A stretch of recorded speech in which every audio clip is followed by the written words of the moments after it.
ठीक है।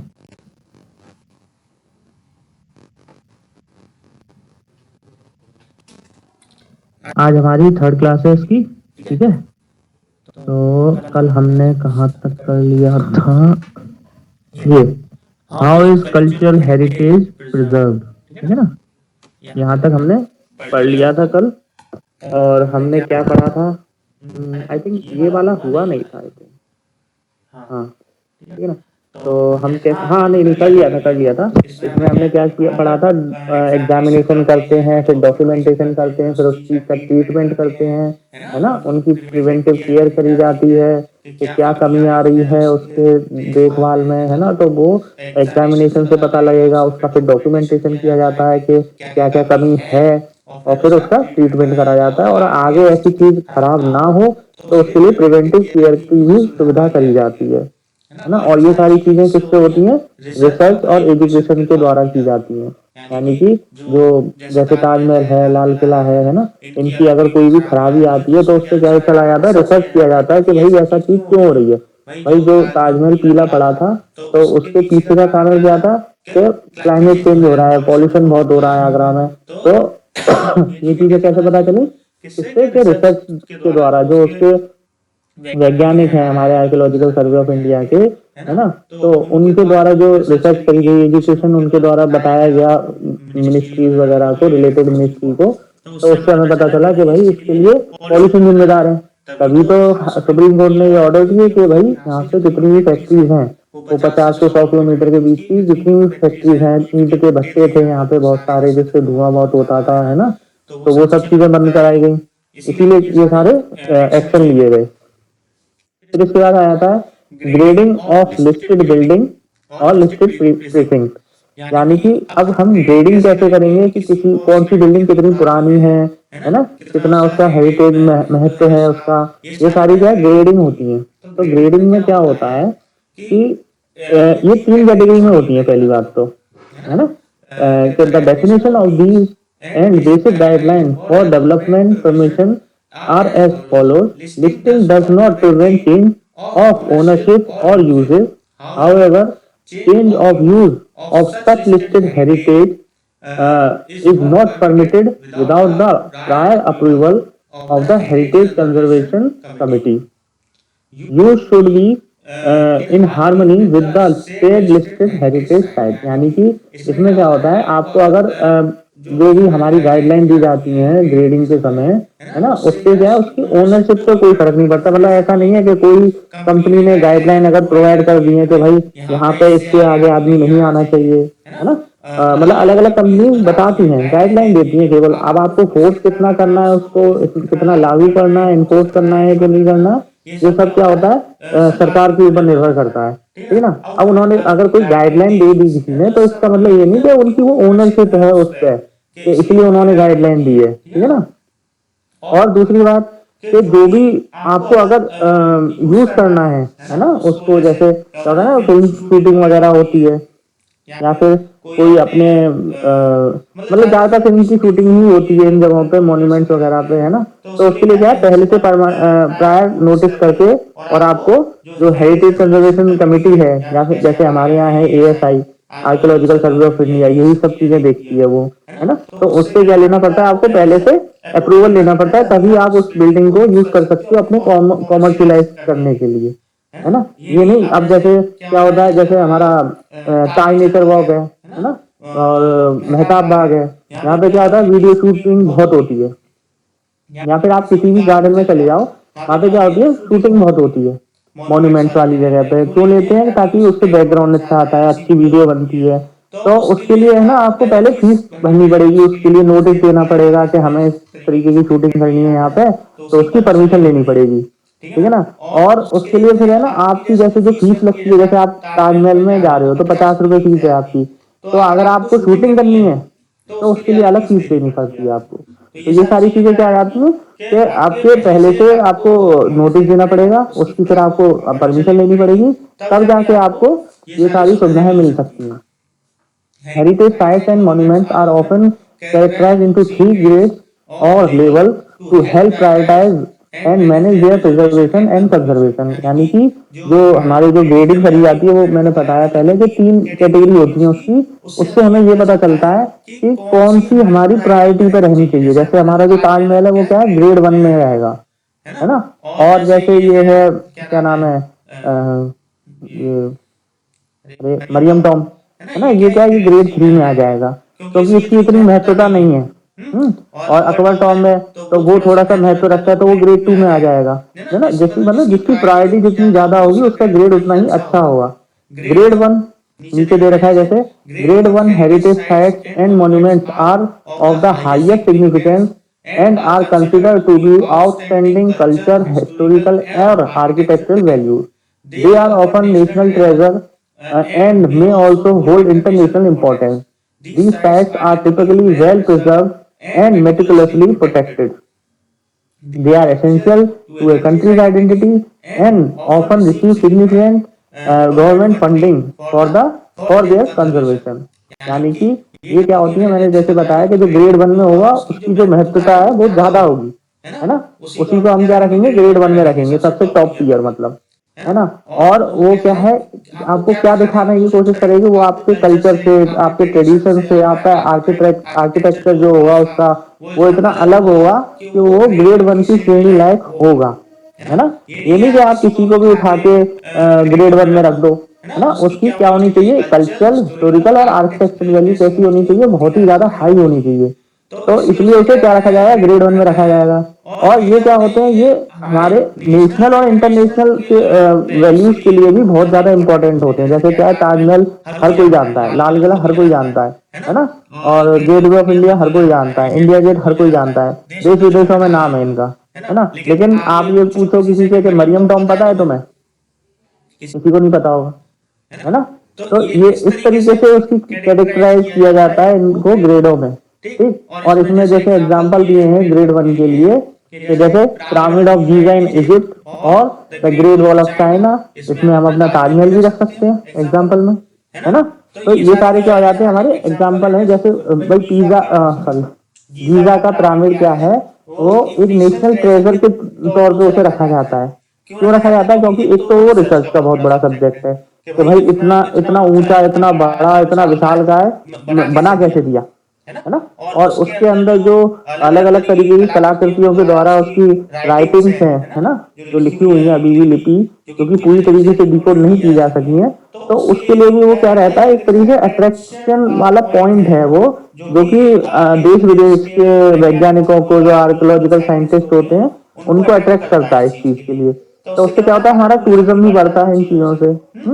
और ऐसे ही हमारा ग्रेट वॉल ऑफ चाइना है। अब भाई ग्रेट वॉल ऑफ चाइना तो इतना ग्रेट है कि वो इकलौता ऐसा मॉन्यूमेंट है या फिर कोई ऐसी बिल्डिंग है पूरे संसार की जो कि स्पेस से दिखाई देती है। तो भाई आप ऑब्वियसली उसे तो रखोगे ही ना ग्रेड 1 में।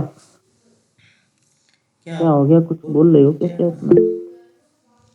अरे भाई इसमें मत लगाओ। यहाँ पे अटेंडेंस से नहीं लगेगा बेटा, ठीक है। हम्म। एंड में लगा दूंगा सर जी, मैं एंड में। हाँ, एंड में याद दिला देना, अगर जिसका नाम चेंज हो तो वो एंड में याद लगा देना, और वैसे एंड में लगेगी अटेंडेंस, ठीक। तो ये हो गए हमारे, क्या है, इनकी सिग्निफिकेंस बहुत ज्यादा होती है नेशनली और इंटरनेशनली, ठीक है ना। ये हमारे लिए मेन टूरिज्म स्पॉट होते हैं, है ना, हमारी कल्चरल और आर्किटेक्चरल इंपॉर्टेंस को दिखाते हैं, सिग्निफिकेंस को दिखाते हैं। तो वो क्या आ जाते हैं, ग्रेड 1 में आ जाते हैं। फिर हमारा आता है ग्रेड 2। ग्रेड 2 में क्या होता है, grade 2 heritage sites and monument are also of significant historical, cultural or architectural value, but they may not have the same level of international recognition as grade 1 sites. These sites are still vital to a region's identity and are typically well preserved and maintained.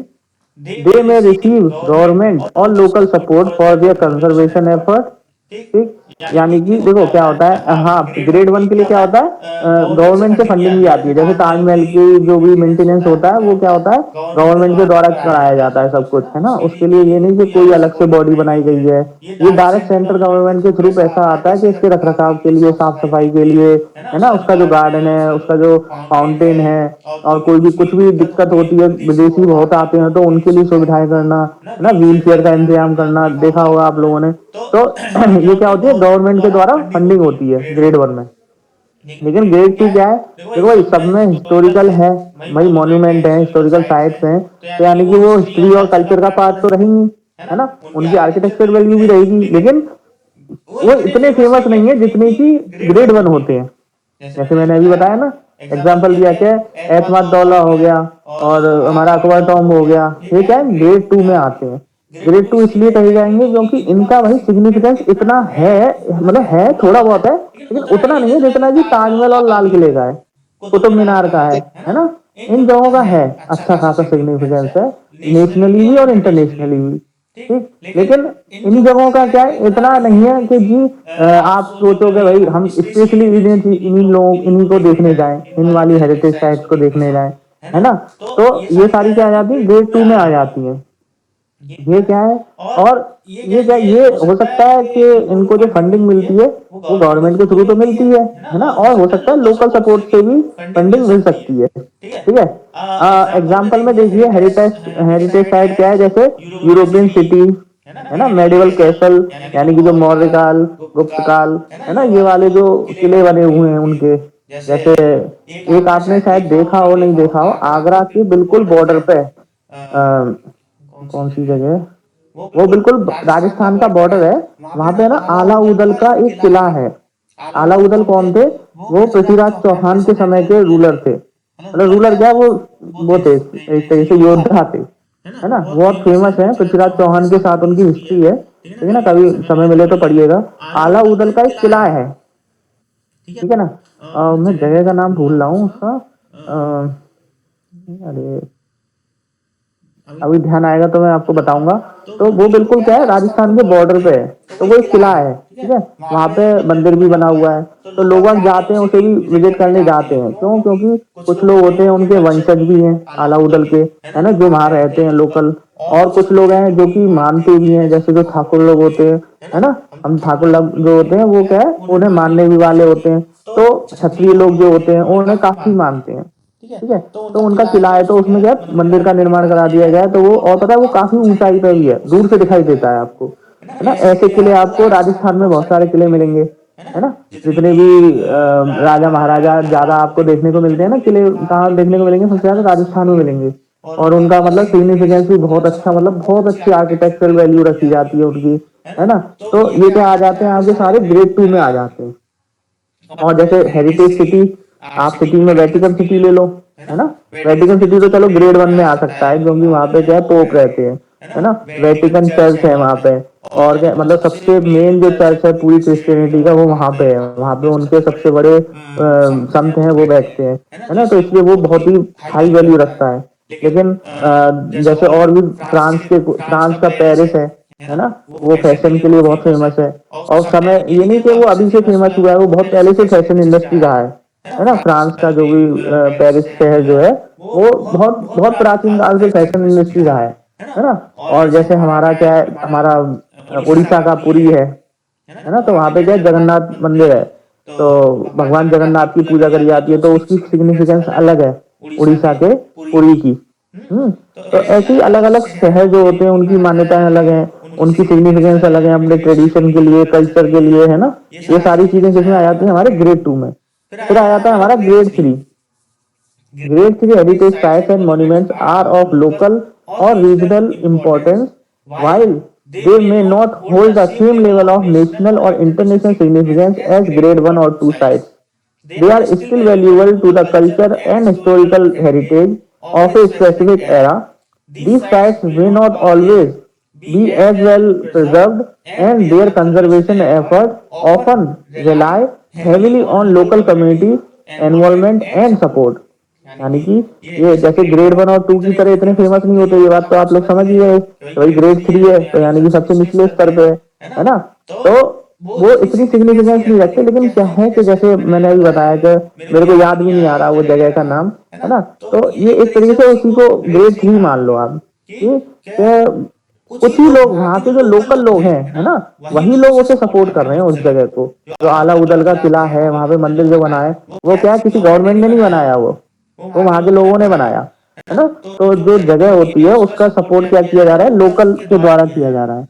ठीक है, तो ये सारी चीजें आ गई grade 3 के अंदर। ठीक है ना।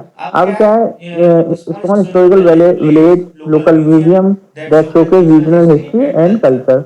अब देखो इंडिया में तो आपको ये चीज देखने को कम मिलती है कि किसी शहर का या फिर किसी क्षेत्र का एक कोई लोकल म्यूजियम बना दिया, लेकिन आपको ये कहाँ देखने को मिलेगा, आप जाओ पोरबंदर, गांधी जी के यहाँ, मतलब गांधी जी जहाँ रहते थे, है ना, तो उनके जो उनका घर था उसे क्या बना दिया है, म्यूजियम बना दिया है ना। तो वो क्या है, इस तरीके से आप ये कहो, लेकिन वहां तो क्या है, गवर्नमेंट के सपोर्ट से बनाया बनाया गया है वो सब चीज, लोकल गवर्नमेंट लोकल लोगों का सपोर्ट नहीं था, वो गवर्नमेंट के द्वारा बनाया गया है। लेकिन फिर भी आप ये देखो कि वो क्या है, म्यूजियम बना दिया है एक पर्टिकुलर इंसान के लिए, है ना।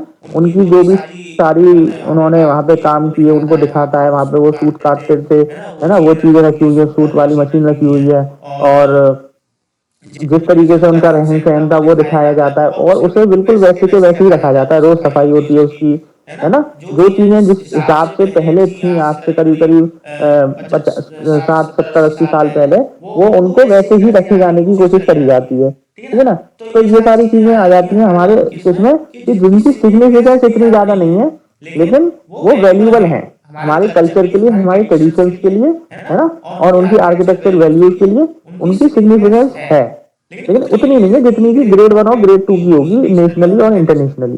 ठीक है, समझ गए। इसके बाद आ जाता है, it is important to note that the grading of heritage sites can vary between different countries and region, and the specific criteria for classification may differ as well. यानी कि देखो हर कंट्री के अकॉर्डिंग, हर कंट्री अपने लिए अपने जो मॉन्यूमेंट्स हैं, अपनी हेरिटेज साइट्स हैं, उनकी ग्रेडिंग वो खुद ही करती है, कोई और आगे नहीं करेगा। तो इससे क्या है कि अलग अलग हो सकती है। अब आपको लगे कि आप किसी कंट्री जा रहे हो, आपने इंस्टाग्राम पे देख लिया वो चीज कि हाँ भाई बहुत अच्छा लग रहा है, बहुत अच्छा लग रहा है, बहुत अच्छा लग रहा है, और आप गए, लेकिन वहां की कंट्री के अकॉर्डिंग उसकी सिग्निफिकेंस इतनी नहीं है ना। लेकिन क्या है, इंस्टाग्राम ने उसकी हाइप बना दी, तो क्या होता है कि मतलब हर देश का, हर रीजन का अलग क्लासिफिकेशन क्राइटेरिया होता है, कि भाई हम किसे ग्रेड 1 में रखेंगे, किसकी हमारे लिए प्रायोरिटी ज्यादा है ना, उसके एफर्ट हम कितने देना चाहते हैं, ये सब किस पे डिपेंड करता है, उस पर्टिकुलर जगह, उस कंट्री पे और उस रीजन पे। समझ गए। ये नहीं कि इंडिया में जिस तरीके से हर चीज को मतलब इतने तरीके से नहीं मतलब सीरियसली लिया जाता है, जब वो खतरे में आ जाती है ना कोई चीज, तब याद आती है गवर्नमेंट को भी, लोकल बॉडीज को भी, कि हाँ भाई ये भी कोई चीज है, इसे भी बचाओ।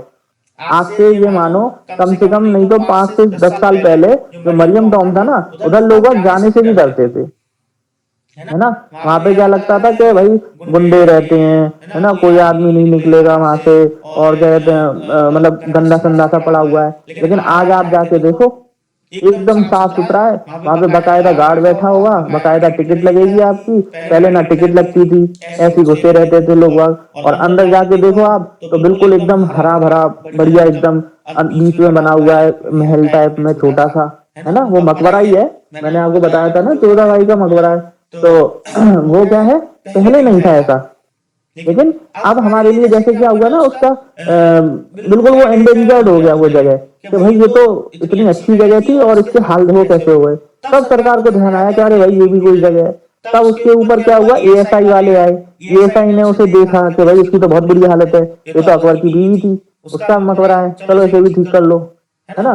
तब जाके वो चीज ठीक हुई है, नहीं तो इससे पहले इतने बुरे हालत थे उसके कि आप जाने से भी लोग डरते थे वहां पे, है ना। गुंडे मतलब जो गलत हरकतें करते हैं, मतलब लोग बाग नशेबाजी करते हैं, वो लोग वहां पड़े रहते थे। लेकिन अब ऐसा कुछ नहीं है, अब एकदम साफ सुथरा और अच्छे तरीके से वहां पे मेंटेन किया जा रहा है चीजों को। तो ये सारी चीजें क्या है ना, अलग हर कंट्री की, हर रीजन की डिफर करेंगी ग्रेडिंग के ऊपर, कि भाई वो उसे कितना ग्रेड करती हैं, मतलब उनके लिए उनकी कितनी सिग्निफिकेंस है ना, वो सारी चीजें आपको बताई जाएंगी।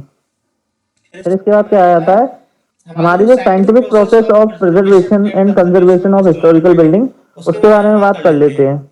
ये क्या है, यानी कि किस तरीके से हम प्रिजर्वेशन और कंजर्वेशन कर सकते हैं हमारी हिस्टोरिकल बिल्डिंग का, उनका स्टेप बाय स्टेप बताया गया है। तो पहला क्या आ जाता है हमारा, डॉक्यूमेंटेशन एंड असेसमेंट। इसमें क्या होता है, detail documentation of historical building is the first step. This include architectural drawing, historical photograph and comprehensive written record. यानी कि भाई डॉक्यूमेंटेशन कर रहे हो का क्या मतलब होता है कि उसकी जितनी भी जानकारी है आप उसे लिखित में कहीं पे संभाल के संग्रह कर रहे हो उसका, है ना। चाहे वो आप डिजिटली करो, चाहे आप किसी कप उस पर लिखो, किताब में लिखो, है ना, वो आपके ऊपर है। लेकिन क्या है, ये काम ज्यादातर क्या होता है, या तो साइंटिस्ट लोग करते हैं, या कोई रिसर्चर करेगा, या फिर गवर्नमेंट के द्वारा कराया जाता है ना। और इसमें क्या क्या चीजें इंक्लूड होती है कि पहली बात तो उसका आर्किटेक्चरल ड्राइंग, यानी कि वो किस तरीके से बनी है जगह, है ना। सबसे पहली चीज तो यही आएगी ना कि भाई उसका बनावट कैसी थी, उसका आर्किटेक्चर में इतनी खासियत क्या है कि हम इसका रिकॉर्ड रख रहे हैं, है ना। तो वो दिखाने के लिए तो ड्राइंग होनी चाहिए हमारे पास। तो सबसे पहले क्या आ गई हमारी ड्राइंग हो गई, उसकी आर्किटेक्चरल ड्राइंग। देखो एक ड्राइंग होती है जो आप देखते हैं स्केचेस आते हैं, है ना, वो ड्राइंग अलग होती है। लेकिन जो आर्किटेक्चरल ड्राइंग होती है ना, वो बहुत अलग होती है। उसमें आप क्या देखते हो, उसमें आपको एक तरीके से एक कैसे बताऊं, एक पैमाना होता है ना, स्केल, एक स्केल बनाते हैं वो लोग पहले तो, कि जितना जैसे उनका जो 1 सेंटीमीटर जो वो ड्रॉ करेंगे वो 1 मीटर के बराबर होगा असलियत में, है ना। तो वो क्या पहले उसकी नापाई करेंगे पहले कि इसके पिलर जो हैं उनकी लेंथ कितनी है, उनका विड्थ कितनी है, उनकी सरकमफ्रेंस कितनी है, वो क्या है ना हर चीज की पहले माप लेते हैं, है ना, उसको मेजरमेंट करेंगे पहले हर चीज का। फिर उसके अकॉर्डिंग अपना एक स्केल तैयार करते हैं कि जब हम ड्राइंग करेंगे तब हमारा जो 1 सेंटीमीटर अगर हमने लाइन खींची है तो उसका मतलब है कि वो जगह में उस जगह पे वो पिलर कितना है, 1 मीटर बड़ा है। तो ये चीजें क्या है अलग कर देती है आर्किटेक्चरल ड्राइंग को, और जो नेचुरल जो ड्राइंग होती है स्केचेस वगैरह होते हैं उससे बहुत अलग कर देती है, ठीक है। फिर उसके अंदर के जो आर्क वगैरह लगे होते हैं, है ना, गुम्बद बने हैं, कितने पिलर लगे हैं, किस तरीके की उसके अंदर बनावट हो रखी है ना, कितना बड़ा पैसेज है। अगर किसी कोई दरबार जैसे लाल किला है ना, तो उसमें दीवाने आम, दीवाने खास, और अकबर कहाँ रहता था, जहांगीर कहाँ रहता था, जहांगीर कहाँ नहाता था, है ना, ये सारी चीजें अलग अलग हैं। तो क्या है वो पैसेज वगैरह बनेंगे ना चलने के लिए, तो वो सब चीजों की उसमें ड्राइंग बनाई जाती है। अब ये सोचो कि एक पन्ने पे तो बन नहीं सकती ये सारी चीजें, है ना। एक पर्टिकुलर हिस्से के लिए एक पर्टिकुलर ड्राइंग होगी, फिर दूसरे पर्टिकुलर हिस्से के लिए दूसरी ड्राइंग होगी। इस तरीके से कई सारी ड्राइंग बनती हैं, जितना बड़ा स्ट्रक्चर उतनी ज्यादा ड्राइंग, ठीक है। फिर क्या है हिस्टोरिकल फोटोग्राफ। फोटोग्राफ क्या यानी कि वो आपका फ्रंट व्यू, है ना, टॉप व्यू। टॉप व्यू का मतलब ऊपर से, जैसे देखते हो ना जो ड्रोन के द्वारा लिया जाता है एक तरीके से आजकल, है ना, वो हो गया टॉप व्यू। फ्रंट व्यू यानी सामने से, है ना, और बैक से, उसके अंदर से, जितने भी फोटोग्राफ्स हो सकते हैं जो जो उसकी सुंदरता को दर्शाएं, उसकी सिग्निफिकेंस को दर्शाएं, है ना, वो सारे फोटोग्राफ्स हो गए।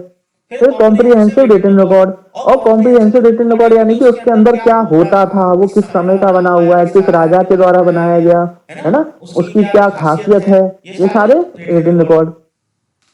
A through assessment is conducted to identify the building condition, structural issue, material use and any existing damage. Assessment में क्या होता है, असेसमेंट क्या होता है एक तरीके से उसका मुआयना करना, है ना। तो उसमें क्या क्या चीजें रखी जाएंगी हमारी, अभी हमने डॉक्यूमेंटेशन की बात करी और असेसमेंट की बात कर रहे हैं। उसमें क्या क्या चीजें होती है, जो हमारा स्ट्रक्चरल इशू है, यानी कि उस बिल्डिंग की बनावट कैसी है पहली तो, है ना, उसकी कंडीशन कैसी है कि कितनी जर्जर हो गई है, वो इतने सालों से खड़ी है, तो भाई उसकी कंडीशन इस तरीके की है कि नहीं कि वो आगे 100 साल 200 साल चल सकती है कि नहीं चल सकती। तभी तो लोग बता देते हैं, जैसे वो पहले स्ट्रेची ब्रिज था हमारा आगरा वाला, है ना, यमुना के ऊपर बना हुआ था। क्या हुआ कि वो अंग्रेजों के समय का बना हुआ था, तो उसे खत्म करने का निर्णय क्यों लिया गया, भाई चल तो रही थी उस पर भी ट्रेन, पहले भी चल रही थी, अभी भी निकल जाती है ट्रेन तो इमरजेंसी में कभी कभी, है ना, उसे तोड़ा तो नहीं गया, वो बना हुआ है। लेकिन उसके साथ में दूसरा बना दिया, क्यों बनाया कि भाई उन्होंने उसका असेसमेंट किया कि भाई उसकी जो कंडीशन है वो इतनी अच्छी नहीं है कि वो आगे चल सके, उस पर चलना रिस्की है, तो इसीलिए दूसरा ब्रिज बनाया गया, है ना, जो अम्बेडकर पुल बना हुआ है अब। ठीक है। तो ये सारी हो गई उसका स्ट्रक्चरल इशू, उसकी बिल्डिंग की कंडीशन, उसमें जो मटेरियल यूज किया गया है ना, किस तरीके का मटेरियल यूज किया गया है। कि अब पहले तो भाई सीमेंट होता नहीं था कि हर जगह सीमेंट लगा दो, पहले चूने पत्थर के उससे चिनाई करी जाती थी, है ना। और कोई इसमें पहले से जो डैमेज तो नहीं है कोई चीज, भाई लड़ाइयाँ होती थी, गोला बारूद का प्रयोग किया जाता था तो उससे डैमेज भी होती है बिल्डिंग्स, तो वो सारी डैमेज की कंडीशन, है ना, ये सारी चीजें क्या है उनका असेसमेंट करके उनको भी रिकॉर्ड किया जाता था, मतलब किया जाता है ना। फिर क्या आता है रिसर्च एंड हिस्टोरिकल एनालिसिस, ये सारे क्या है स्टेप्स हैं हमारे कंजर्वेशन और प्रिजर्वेशन के लिए। फिर आ जाता है हमारा research and historical analysis, researchers delve into the building history, uncovering the architectural significance, the context in which it was built, and its cultural and historical importance। अब देखो रिसर्च में क्या आ जाता है, जो रिसर्चर होते हैं जो रिसर्च करते हैं वो किस में जाते हैं कि उसकी बिल्डिंग की क्या हिस्ट्री है ना, उसकी जो आर्किटेक्चरल क्या विशेषताएं हैं वो सारी चीजों के ऊपर रिसर्च करी जाती है। और भाई किसने बनवाया, क्यों बनवाया, है ना, कि उसका कल्चर से कोई रिलेशन है भी कि नहीं, कि बस अपने मजे मजे में बनवा दिया।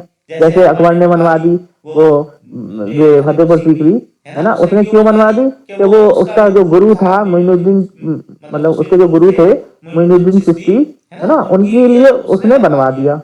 तो इसके लिए कोई ऐसा तो नहीं है ना कि उसकी कोई स्पेशल कंडीशन थी या फिर उसके लिए कुछ और भी जरूरी चीजें थी कि बनवाना जरूरी था, है ना, ऐसा कुछ नहीं था। लेकिन उसने बस अपने गुरु को ट्रिब्यूट देने के लिए वो फतेहपुर सीकरी का निर्माण कर दिया, ठीक है ना। तो यानी कि उसकी क्या कंडीशन थी, उसकी कोई हिस्टोरिकल इम्पोर्टेंस है कि नहीं, है ना, कल्चरल इम्पोर्टेंस है कि नहीं, ये सारी क्या रिसर्च के सब्जेक्ट होते हैं। ये सब क्या करते हैं रिसर्चर इस पे रिसर्च करते हैं और उसे लिखा जाता है। फिर आ जाता है हिस्टोरिकल एनालिसिस में क्या आ जाता है, understanding the original construction technique and material is crucial to making informed preservation decision. ये सबसे बड़ी चीज है।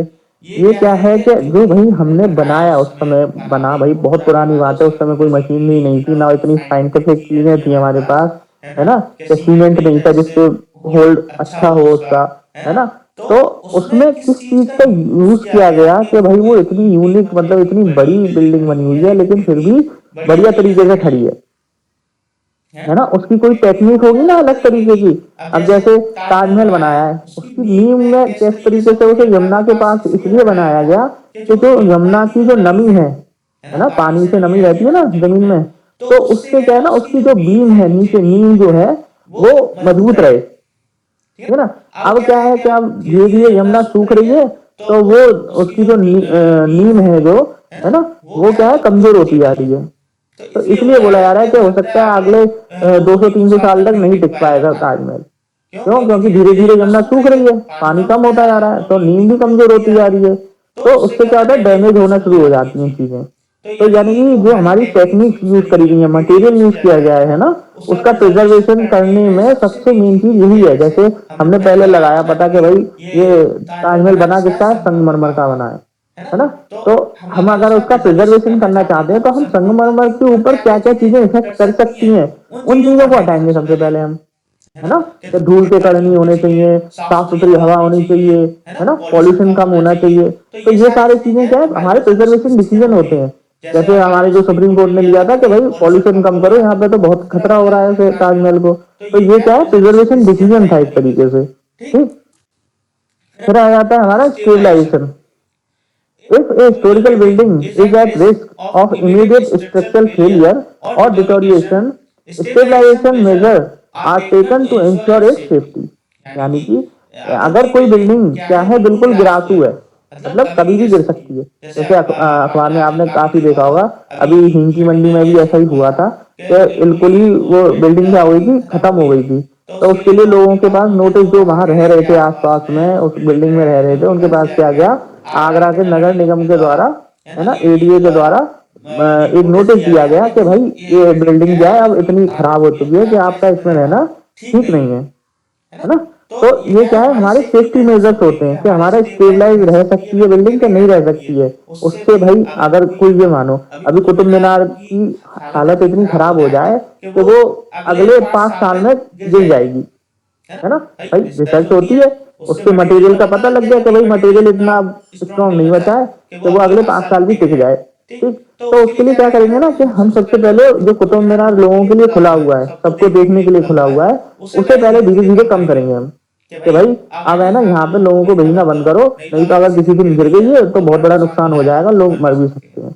तो ये सारे क्या हो जाते हैं हमारे सेफ्टी के लिए, स्टेबलाइजेशन के लिए। उस अब देखो अगर जैसे क्या होता है ना, तो लोग आते हैं उसे छूते हैं, उससे भी क्या होता है ना, मटेरियल खराब होता है, क्योंकि पुरानी चीज जितनी भी होती है ना तो फ्रेजाइल हो जाती है, बहुत नाजुक हो जाती है। तो थोड़े से आपके टच करने से भी कभी कभी क्या है उसमें नुकसान हो सकता है।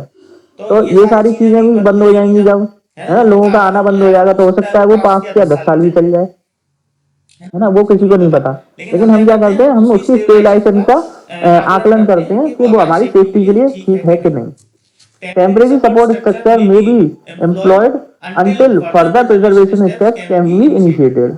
यानी कि कभी कभी क्या होता है ना कि ये देखते हैं कि भाई 5 साल है चलो अभी, तो क्या करेंगे उसके आसपास में ऐसा स्ट्रक्चर तैयार कर देंगे कि ये गिरे अगर तो मतलब संभल जाए थोड़ा सा, है ना। कभी कभी देखा होगा जैसे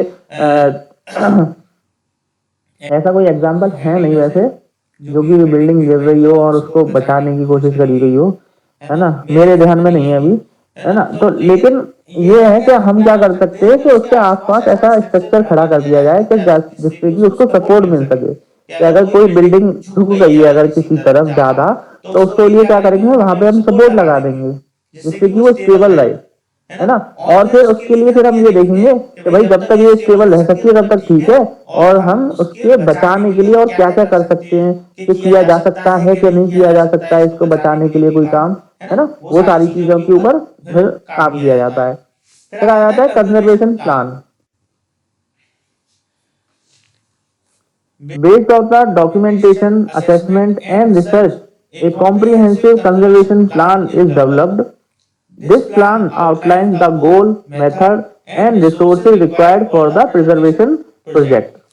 यानी कि देखो कंजर्वेशन प्लान का मतलब क्या है कि जो हमने अभी पहले बात करी, डॉक्यूमेंटेशन, असेसमेंट, रिसर्च, है ना, ये और जो हमारा स्टेबलाइजेशन, इन सब का हम क्या करेंगे, इन सब चीजों का डाटा कलेक्ट करेंगे और फिर उसके बाद एक अपना एक प्लान अलग से बनाएंगे, है ना, जिसमें क्या होगा, हमारा पहला तो गोल होगा कि हम अपनी जो बिल्डिंग है, हेरिटेज साइट है, मॉन्यूमेंट है, उसको किस तरीके से बचा सकते हैं। गोल हमारा तो यही होगा कि उसका प्रिजर्वेशन कैसे करना है। ठीक, फिर उसका मेथड कि हम किस तरीके से करेंगे, है ना, कि मतलब हमें कौन सा मटेरियल यूज करना है कि नहीं करना है ना, और हमारे जो एनवायरनमेंट के लिए क्या हम यूज कर सकते हैं अगर एनवायरनमेंट से हमें कोई नुकसान हो रहा है उस बिल्डिंग को, तो है ना। और उसके बाद जो हमें रिसोर्सेज रिक्वायर्ड है, भाई हो सकता है जैसे ताजमहल नहीं है हमारा, तो उसमें संगमरमर की रिसोर्सेज चाहिए हमें, है ना, हमें मार्बल से काम नहीं चलेगा हमारे लिए, है ना, नॉर्मल मार्बल से काम नहीं चलेगा, हमें क्या चाहिए, हमें संगमरमर का ही पत्थर चाहिए। तो वो सारी चीजों के ऊपर बात करी जाती है कि भाई क्या क्या जरूरत है, किस तरीके से उसे इम्प्लीमेंट करना है, और हमारा मेन गोल तो यही है कि हमें उस साइट को बचाना है कैसे भी। ठीक, तो ये क्या हो गया, हमारा कंजर्वेशन प्लान हो गया। फिर इसके बाद आता है हमारा मटेरियल एनालिसिस।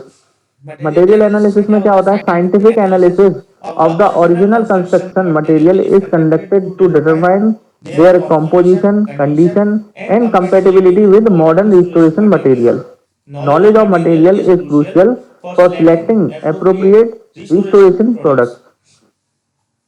अभी क्या बात करी थी हमने, रिसर्च की बात करी थी ना, और डॉक्यूमेंटेशन, है ना, हिस्टोरिकल एनालिसिस, असेसमेंट, ये सारी बात करी थी। तो इससे हम क्या निकालते हैं अपना कि जो मटेरियल है, जो जैसे अभी मैंने बताया कि संगमरमर है ना, तो भाई दिखता कैसा है, नॉर्मल मार्बल जैसा, लेकिन वो अलग है, उससे उसकी क्वालिटी क्या है, बहुत ही ज्यादा रिफाइंड है ना। तो ये सारी चीजें क्या है, उसकी जो हमारी कंडीशन है मटेरियल की वो कैसी है, और हमारे पास उस तरीके का मटेरियल है भी कि नहीं है ना। जब हम प्रिजर्वेशन करने जा रहे हैं और हमारे पास वो मटेरियल ही नहीं है, तो फिर आप कैसे प्रिजर्वेशन या फिर रिकंस्ट्रक्शन या रिस्टोरेशन करोगे उस जगह का, है ना। तो ये क्या है, हमारे लिए जो मटेरियल की नॉलेज है ना वो बहुत जरूरी है किसी भी चीज को रिस्टोर करने के लिए। अब आप चाहें किसी पेंटिंग को ही ले लो, अगर कोई पेंटिंग खराब होती है और अगर उसे रिस्टोर किया जा रहा है तो क्या किया जाता है, कि जो उसके जो कलर है ना, अगर कलर खराब हुए हैं तो क्या किया जाएगा कि उस कलर को ही मैच करते हुए डिजाइन बनाई जाएगी वैसी, है ना। या फिर अगर कोई उसका पेज फट गया है, वो जिस पे पेंटिंग बनी हुई है वो फट गया है, तो उसको रिस्टोर करने के लिए जो मटेरियल होते हैं, आजकल बहुत एडवांस हो गई है साइंस। एक मिनट, है ना। तो साइंस क्या है, बहुत एडवांस हो गई है, तो कभी कभी क्या है ना, पीछे से टेप वगैरह, या फिर टेप तो नहीं, बहुत सारी एडवांस चीजें हैं, उससे क्या है ना, इस तरीके से उसको फ्रेम कर दिया जाता है कि वो बिल्कुल लगता ही नहीं है कि ये यहाँ से फटा हुआ है ना। तो ये सारी चीजें क्या हो जाती है, रिस्टोरेशन वाले चीजें होती हैं। तो इसके लिए क्या है ना, हमारे पास जो मटेरियल है और हम उसको किस तरीके से यूज करेंगे उस जगह को रिस्टोर करने के लिए, तो उसकी हमारे लिए मटेरियल एनालिसिस यानी कि जरूरी है। और ये क्या होता है, एक तरीके से साइंटिफिक एनालिसिस होती है। फिर आ जाती है clean and repair. Clean and repair में क्या है, cleaning techniques are employed to remove dirt, pollutant and biological growth from the building surface. Repair are made using compatible material and technique to address structural weakness or damaged item, sorry element. देखो cleaning का क्या मतलब है, अब आप ये सोचो कि ताजमहल की सफाई में क्या है, मैं भी करके आ सकता हूँ, वो तो ऐसा जरूरी नहीं है भाई। आपने कोई क्या हुआ, घर में जैसे फिनाइल यूज करते हो, सर्फ यूज करते हैं कुछ लोग लाइजॉल यूज कर रहे हैं, है ना। ये क्या है, आपने यही चीजें ले आके उसको मार्बल को रगड़ना शुरू कर दिया, है ना। और हो सकता है उन इनमें सर्फ में, फिनाइल में, है ना, कुछ ऐसे कण हो, ऐसा मटेरियल हो उसमें जो यूज किया गया, उनका जो ऐसा केमिकल होते हैं भाई, है ना, तो वो कुछ ऐसे हो कि उससे जो मार्बल है वो और ज्यादा खराब हो जाए, है ना। तो वो क्लीनिंग के लिए भी क्या होता है ना, अलग तरीके की टेक्निक और अलग तरीके के प्रोडक्ट यूज किए जाते हैं, ताकि क्या कहते हैं, उसको जो बिल्डिंग की जो साफ सफाई कर रहे हैं हम, उस बिल्डिंग को कोई नुकसान नहीं हो हमारे क्लीनिंग के द्वारा, है ना। इसमें जैसे क्या क्या डर्ट को रिमूव करना, पॉल्यूटेंट हो जाता है। बायोलॉजिकल ग्रोथ क्या होती है, जो जैसे आपने देखा होगा आपके घरों के आसपास कोई अगर खाली घर पड़ा हुआ है ना, बना हुआ है लेकिन खाली है, बहुत कोई रह नहीं रहा है, तो उसमें क्या है ना, पेड़ पौधे उगे आते हैं अपने आप, है ना। घर में आपके घर में भी कभी कभी देखना, आप कहीं ना कहीं उगे आएगा पीपल का, या फिर कोई ऐसी वाइल्ड ग्रास होती है ना, वो उगे आती है। तो उन ये होती है बायोलॉजिकल ग्रोथ, ठीक है। तो इनको भी क्या है, ये क्या करती है, ये नीम को मजबूत कर, मतलब सॉरी मजबूत नहीं, कमजोर करती है।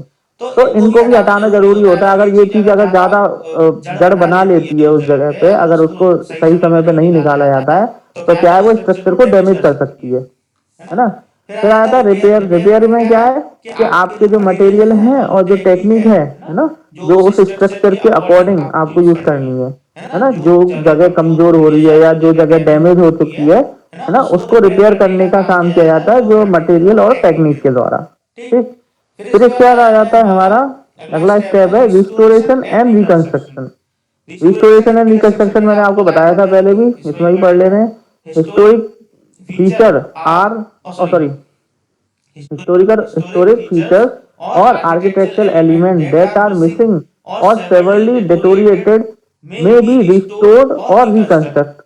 The aim is to return the building to a historically accurate state while respecting the original design.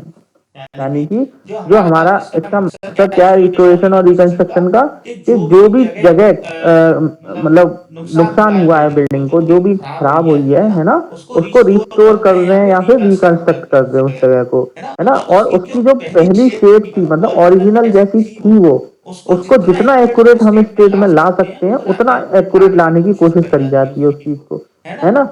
ये नहीं कि अपनी मर्जी से बस हाँ ठीक है पुट्टी पोत दी हो गया काम, ऐसे नहीं, है ना। जैसा है वैसा ही बनाने की कोशिश करी जाती है, तो उसको ही क्या बोलते हैं, हमारा रिस्टोरेशन या फिर रिकंस्ट्रक्शन, समझ गए। फिर इसके बाद है प्रोटेक्शन एंड प्रिवेंटिव मेंटेनेंस। हाँ, conservation efforts should include measures to protect the building from further deterioration. This may involve installing roof, gutters, and drainage system to manage the water infiltration. Regular maintenance such as cleaning, monitoring of pests, and addressing minor issues promptly is essential to prevent long-term damage. यानी कि conservation के लिए क्या करना है आपको, कि भाई आगे जो भी कोई नुकसान ना हो, है ना, इसके लिए हमारे कंजर्वेशन किया जाता है किसी भी बिल्डिंग का, ठीक है ना। और इसमें क्या होता है, जैसे कभी कभी ऊपर से जो पशु पक्षी होते हैं ना, वो गंदा करते हैं, तो उसके लिए क्या रूफ बना दी जाती है, कपड़ा डाल दिया जाता है, देखा होगा आपने, तो ताजमहल में भी किया जाता है ना। और उसके लिए ड्रेनेज सिस्टम का यूज किया जाएगा, ताकि बारिश हो तो वहां पे पानी जमा नहीं रहे, है ना। वो पानी तुरंत की तुरंत बहता चला जाए। अगर पानी जम जाएगा तो क्या होता है, उससे बहुत सारे नुकसान हो जाते हैं। मतलब पानी जहाँ जम जाता है तो वहां पे दाग धब्बे हो जाते हैं, तो ये चीज नहीं होनी चाहिए। और उससे क्या होता है, जैसे वो अभी जो बायोलॉजिकल एलिमेंट्स उगे आते हैं, जो मैंने बताया आपको, है ना, वो चीज हो जाती है। तो इन चीजों को खत्म करने के लिए ये चीजों का यूज किया जाता है। रूफ बना दी, गटर बना दिया, ड्रेनेज सिस्टम बना दिया, है ना, ताकि हमारा पानी का जमाव नहीं हो। और regular maintenance such as cleaning, है ना, यानी कि जैसे हमारे ताजमहल पे होती है, हर फ्राइडे को होती है, कि आपको उसकी क्लीनिंग करनी है पूरी तरीके से, अच्छे तरीके से, कि उसमें कोई भी जीवाणु विषाणु जो होते हैं ना, छोटे माइक्रो लेवल पे पेस्ट, यानी कि कोई कीड़े वीड़े नहीं लग जाए किसी जगह पे। मधुमक्खियां छत्ता बना लेती हैं, जैसे, है ना, ताजमहल में भी हुआ था कि छत्ता बना लेती हैं मधुमक्खियां, आपने देखे होंगे शायद, है ना। अब इन चीजों का क्या है, इन चीजों को बहुत अच्छे से देखना चाहिए और रेगुलरली इन चीजों को करते रहना चाहिए, है ना, ताकि कहते हैं जो आगे आने वाला डैमेज है उसको हम कम कर सकें, कि आगे कोई डैमेज ना हो। इसके लिए क्या होते हैं हमारे ये प्रिवेंटिव मेंटेनेंस के स्टेप्स हैं। फिर आ जाता है हमारा climate control and environment management. भाई इसमें क्या कर सकते हो आप, इसमें हम क्या कर सकते हैं कि maintaining A stable indoor environment including temperature and humidity control helps to preserve the building's material and reduce the risk of deterioration। अब देखो भाई, ये चीज क्या है, ये थोड़ी सी हाइपोथेटिकल हो गई, कि हम क्या करें कि बिल्डिंग के चारों तरफ ऐसा एनवायरनमेंट क्रिएट कर दें कि उससे उसका टेम्परेचर ह्यूमिडिटी वगैरह सब चीज कंट्रोल में रहे, है ना। उससे क्या है, बिल्डिंग का हमारे का मटेरियल क्या है वो खराब नहीं होगा जल्दी, और उससे हमारी जो बिल्डिंग को गिरने का भी खतरा रहेगा कम। तो ये चीज क्या है, ये चीज हाइपोथेटिक हो गई, कि हम ताजमहल के चारों तरफ एक ऐसा बैरियर बना दें कि उससे क्या हो, ताजमहल को कोई भी नुकसान नहीं हो। ये चीज नहीं कर सकते हम, है ना। कोई छोटी सी जगह थोड़ी है कि उसे आपने किसी चार दीवारी खड़ी करी और हो गया काम आपका, है ना। तो ये चीजें क्या है, ये हाइपोथेटिक है थोड़ा सा, लेकिन हम क्लाइमेट कंट्रोल के लिए काम कर सकते हैं, कि भाई हम अपनी धुआं नहीं करें, है ना। अपने जैसे जो किसान है ना, उनके लिए क्या है गवर्नमेंट को ये काम करना चाहिए, जो वो पराली जलाते हैं, अभी देखना कितना धुआं होगा, कितना मतलब जितनी कोहरा नहीं होगा उससे ज्यादा धुआं होगा उसमें, है ना। वो पराली जलाते हैं वहां पे, उससे पॉल्यूशन होता है। तो किसानों के लिए सरकार को ये काम करना चाहिए कि भाई उस पराली का कोई एक ऐसा अल्टरनेटिव ढूंढना चाहिए कि उसे जलाए बिना उनका काम हो जाए, है ना। क्योंकि उन्हें भाई अगली फसल बोनी है, तो उन्हें तो हटानी पड़ेगी वो पराली जो गड़ी हुई रह जाती है, जड़, उसे बोलते हैं पराली, है ना। पिछली फसल की जो जड़ रह जाती है वो होती है पराली। तो भाई अब उसके लिए कोई साधन ऐसा तो नहीं है कि नहीं हो सकता है, आप साइंटिफिक रिसर्च कराओ ना उसके ऊपर, आप उस चीज को ठीक करवा लो। ज्यादातर ये हरियाणा पंजाब वाले जो होते हैं, मेरठ वाले किसान जो हैं, यहाँ की जमीन बहुत उपजाऊ है ना। तो और आज भी लोग खेती से बहुत जुड़े हुए हैं वहां पे, तो वहीं से सबसे ज्यादा इसीलिए होता है क्योंकि लोग खेती से जुड़े हुए हैं वहां पे। तो इसके लिए गवर्नमेंट को काम करना चाहिए कि भाई जो पराली है उसको जलाओ नहीं, आप आपके लिए ये एक अल्टरनेटिव है। तो इससे क्या होगा, हमारा पॉल्यूशन कम होगा, ठीक है, हमारा क्लाइमेट को जो खतरा हो रहा है वो कम होगा, और जो उस क्लाइमेट के खतरे से क्या है, हमारी जो हेरिटेज बिल्डिंग्स है उनको भी खतरा फिर कम होगा, समझ गए। फिर आया था पब्लिक एजुकेशन एंड आउटरीच। ये क्या है, engaging the public and stakeholder in the preservation process can foster appreciation and support for historical building। Education program and outreach activities help raise awareness about the importance of conservation। अब देखो, जैसे आपने देखा होगा कि ताजमहल के पीछे जो यमुना है वहां पे साफ सफाई के अभियान चलते रहते हैं, यमुना को सफाई करने का अभियान चलता रहता है, गंगा को सफाई का अभियान चलता रहता है। तो ये सारे क्या है, हमारे लिए पब्लिक एजुकेशन के एक तरीके से साधन है, जिससे लोगों के अंदर जागरूकता पैदा होती है कि भाई नेचर को साफ रखो, नेचर नदियों को साफ रखो, और हमारे ताजमहल को भी साफ रखो, है ना। कुछ दिन चलता है लोगों के अंदर, थोड़ा दिन उत्साह रहता है, उसके बाद सब ठंडे पड़ जाते हैं। लेकिन ये क्या है कि आपको क्या है ना, कि आपने अगर ये बात ठान ली है कि हाँ भाई मुझे गंदगी नहीं करनी है, तो क्या है ना, आप अपने दोस्त को भी नहीं करने दोगे, समझ में आई। अगर आप अपने दोस्तों के ग्रुप को ही आप ही लोग क्या करो कि हमें गंदगी नहीं करनी भाई। मैंने खाना खाया, मैंने कोई दोना लिया है जिसमें मैंने चाट खाई मान लो, है ना, तो मैं क्या करूंगा भाई, जो डिब्बा में अगर वहां पे आसपास में नहीं है तो थोड़ा सा चल के देख लो कि जहाँ पे डिब्बा कहीं मिल जाए। ऐसा तो नहीं है कि आपको अगर मार्केट में कुछ खा रहे हो तो आपको डस्टबिन नहीं मिले। ऐसा तो नहीं है, आगरा में इतना तो चलो विकास हो गया है कि वही। लोग डस्टबिन रखते हैं, है ना। तो ये चीजों को आपको खुद ही देखना चाहिए कि हम पॉल्यूशन कम से कम करें। भाई बाइक पे जा रहे हो, रेड सिग्नल हो गया है, तो अगर 30 सेकंड से ज्यादा का टाइमर लगा है दिख रहा है आपको तो उसे बंद कर लो, ठीक है। अगर 30 सेकंड से कम बचा है टाइम तो आप चालू रख सकते हो, क्योंकि अगर मतलब एक बार को दोबारा से इग्निशन ऑन करने में, गाड़ी को चालू करने में इतना ही ईंधन फूक जाता है जितना कि आप 30 सेकंड के बराबर, है ना। तो इसलिए अगर 30 सेकंड से ऊपर है तो आप अपने लिए अपना ईंधन भी बचाओगे, पर्यावरण के लिए भी बचाओगे। थोड़े से पेड़ पौधे लगाओ, जगह को साफ सुथरा रखो, फिर देखो अपने आप अच्छी सब चीज अच्छी हो जाएगी, है ना। तो ये सारी चीजें क्या होती है, पब्लिक एजुकेशन और आउटरीच के यानी अवेयरनेस फैलाने के काम होते हैं, जिससे कि हमारा कंजर्वेशन भी अच्छा हो सकता है। तो इसके बाद आ जाता है हमारा monitoring and evaluation. Regular monitoring and evaluation of the building condition, ongoing conservation effort, and environmental effort factors are essential to adopt and define the preservation strategy over time। यानी कि जो रेगुलर मॉनिटरिंग क्या होती है, जैसे कि एक तरीके से देखभाल करना, है ना। जो आपने क्या किया, ताजमहल की साफ सफाई का ठेका दे दिया कंपनी को, है ना। गवर्नमेंट आजकल क्या कर रही है, हर चीज प्राइवेटाइजेशन पे जा रही है। तो क्या करती है कि जैसे हमारा रेलवे स्टेशनों को भी किराए पे दिया जा रहा है, प्राइवेटाइजेशन किया जा रहा है। तो अब अगर आपने प्राइवेटाइजेशन कर दिया, ठीक है, अच्छी बात है, उससे उससे क्या हुआ, उस चीज का सुधार हो गया और अच्छे से साफ सफाई होने लग गई। लेकिन आपने क्या किया, मॉनिटरिंग बंद कर दी सरकार ने कि भाई ठीक है जैसे चला रहे हो चला लो, हमें कोई मतलब नहीं है। तो फिर क्या करेंगे, वो अपनी मर्जी करेंगे, है ना। फिर चाहे हो सकता है वो पैसे भी ज्यादा लेने लग जाए लोगों से, है ना, कि भाई हम साफ सफाई रख रहे हैं इसके लिए हम अलग से पैसा दो।